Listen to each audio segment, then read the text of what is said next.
Yung yabang ni Marcoleta, hindi umubra. Ha? Ano ba yung yabang ni Marcoleta? Ang yabang ni Marcoleta, sabi ni Marcoleta mga kabunyo. Ha? Sabi ni Marcoleta, sabi ni Marcoleta, ang problema kasi sa atin, yun ang problema ng mga kasamahan natin dito na walang legal background. Yan yung sabi niya. Ha? Sabi ni Marcoleta, yan ang problema eh. Marami sa atin, may marami kasi sa atin dito walang legal background. Kaya ano, ah yun yung ginagamit ni Marcoletang argumento. Ah, hindi daw nauunawaan yung mga sinasabi niya o nila sa mayorya. Yan daw ang problema dahil walang background sa law, hindi abogado. Wow, yabang naman ni Marcoleta. Alam niyo mga kabunyog, ko sa tinagal-tagal ko sa talakayan ko, hindi ko pinagyabang ang pagkaabogado. Bakit? Dahil ba abogado ka, ikaw na ang magaling. Alam niyo yan yun. Ha? Kilala niyo ako, abogado ako. Pero never ako, unang-una, hindi nga ako, hindi ako nag-i-English. Nakikita niyo ba akong nag-i-English lagi o nagmamayabang? Hindi. At lagi ko bang nagsasite ba ako lagi ng mga probisyon ng batas? Hindi. Kasi hindi mo naman dapat ipagmayabang ang pagkaabogado mo. Bakit? Dahil ba abogado ka, ikaw lang ang magaling? Huwag niyo nga ako. Ha? Ang dami ko rin kilalang kapwa ko abogado, hindi naman magagaling. Ha? Kaya lang, nasubrahan ng yabang si Marcoleta. Gusto niya, ipilit yung gusto niya. Ang ginagamit niya ngayon, parang sinasabi niya, mali yung mga argumento niyo eh. Hindi niyo kasi naiintindihan kasi ang hirap eh, wala kayong legal background. Ha? Ha? Kala mo naman ang galing ni Marcoleta. Yung problema niya ngayon na kinakaharap, di ba? Yung problema niya ngayon na may kaso siyang plunder, may kaso siya ngayon na indirect bribery. Saan galing yung mga ebidensya? Galing din sa kanya. Sabi nga ni Ombudsman Boyeng Rimulya, sabi ni Ombudsman Boyeng Rimulya, ang maano dito, ang mga ebidensya laban kay Marcoleta galing din sa kanya. Mga admissions niya eh. Yung mga sinubmit niya na mga sagot niya sa COMELEC, sinumpa ang salaysay niya yun. Yun ang ebidensya laban sa kanya. Di pa paano mo ngayon? Akala ko ba magaling kang abogado? Bakit yung mga bagay na yun hindi niya nakita? Di ba?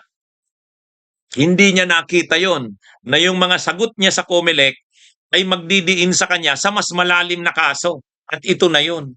Plunder, indirect bribery.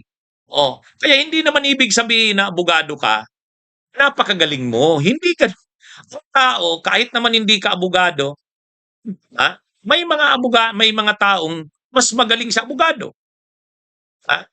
Siguro sa usaping legal, yes. Sa usapin ng batas, mas magaling ang abogado sa hindi abogado.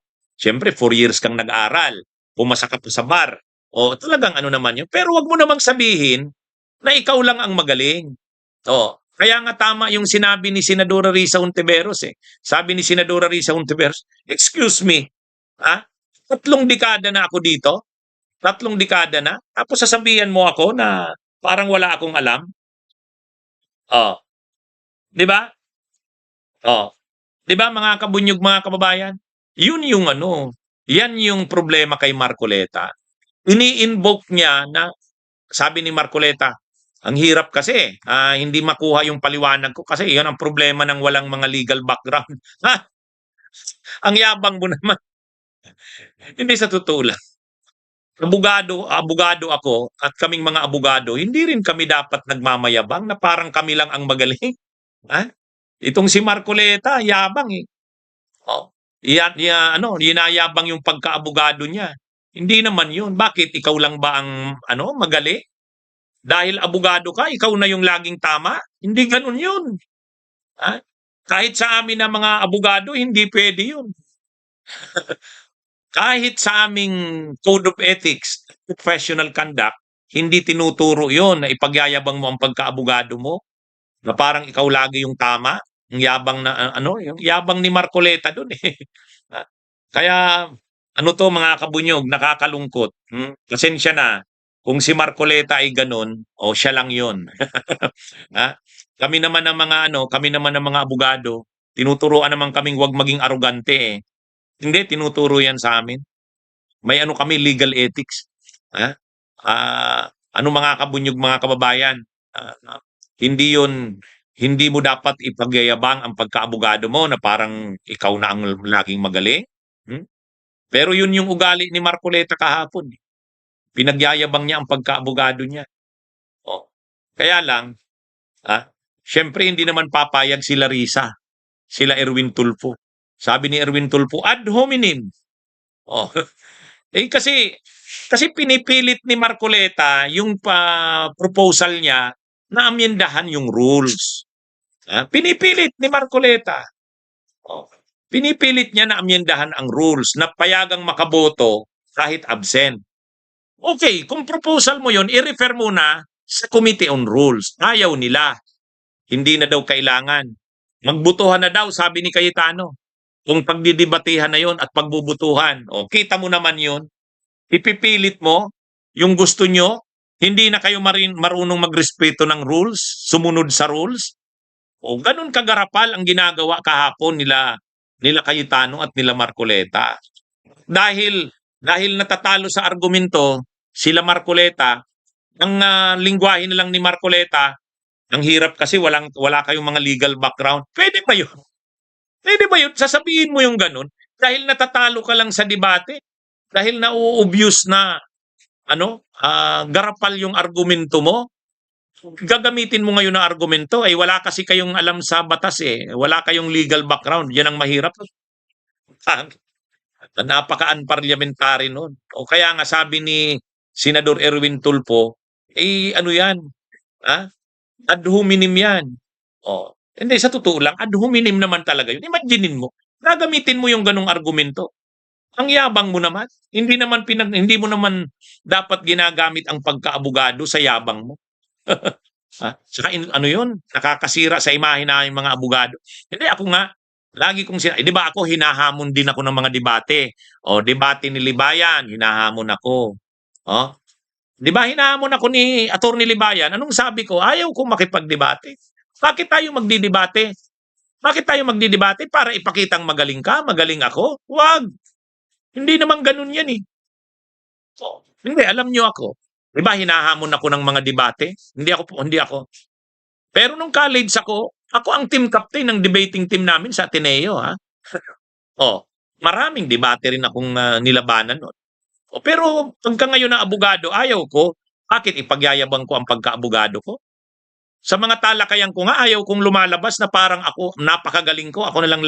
Hindi yun. Nagbibigay lang ako ng analysis ko, ng komentary ko.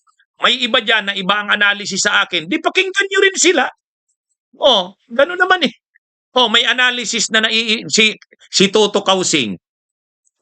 Lagi kasamahan namin dati yan. Ngayon, hindi na namin Duterte na ang pananaw niya. Dinidebate ko ba si Toto Kausing? Mayroon nga mga nagsasabi sa akin, attorney, debatihin mo si Toto Kausing. Ay ko, hindi. Hayaan mo yan. Irespeto mo yung kanyang pananaw. Nagbago na siya ng pananaw. Sige, okay lang yun. Karapatan niya yun. Bakit kami magdidebate? Magpapatalo ba siya sa debate namin? Anong purpose? Para ipakita ko mas magaling ako? Hindi yun. Hindi yun. Yan mga kabunyog, mga kababayan. Ayaw ko na lumabas na dahil abogado, ka na, mayabang ka na. Kaya lang, naiiba naman yan si Marcoleta, eh. Ganyan talaga siya, eh. Bunyog, bunyog, halikan na kasama ka. Bunyog, kapag buklod ay may pag-asa. Luzon, Visayas, Mindanao, isa ang pananaw.